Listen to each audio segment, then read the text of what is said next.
The Senate will debate tomorrow whether to put hold on accepting refugees. Lawmakers will likely take up a bill co-sponsored by my next guest, the so-called American Safe Act, a bill that essentially stops Syrians from arriving here until additional screening is added. With me now, North Carolina Republican Congressman Richard Hudson. Congressman, thank you so much for joining us. I guess my first question is, how can you properly vet someone that's coming from a country that has been war-torn for 5 years? What kind of information can you get on someone to feel comfortable for them to come to this country? Well, actually, that's the million-dollar question. And the FBI director appointed by President Obama says, for most of these folks, you simply can't. And that's why we have this problem.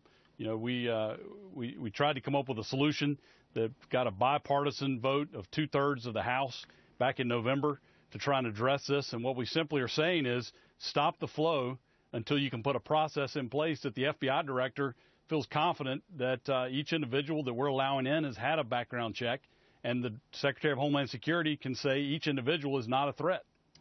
You know, Donald Trump said, let's have a temporary ban on all coming to this country, and has been vilified wildly. The British Parliament debated whether to ban him for hate speech. It's kind of what you're saying, though, is it not, that these people that are coming here should be vetted properly? But is that an anti-American stance?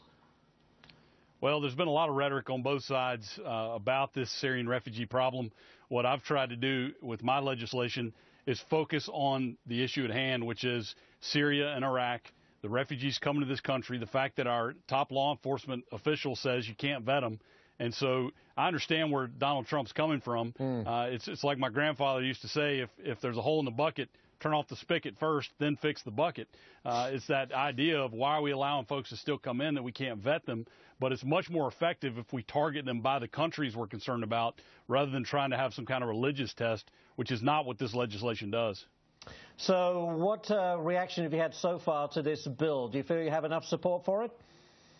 Well, I'm nervous, actually, because, you know, the president issued a veto threat very early in the process back in November, which, you know, is unfortunate. But he's issued veto threats on 75% of the bills that the Republicans have brought up in the House. So I believe it was more a knee-jerk reaction. He did it a little too quickly.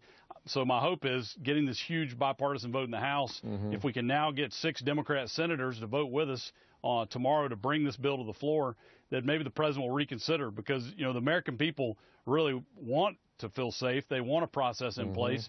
And so I'm just trying to raise the awareness. If your listeners out there agree with us, I hope they'll call their senators and ask them, please vote tomorrow to bring this bill forward. We wish you the very best of luck, and we'll continue to follow the issue. Congressman Richard Hudson, thanks for joining us. Thank you, Ashley.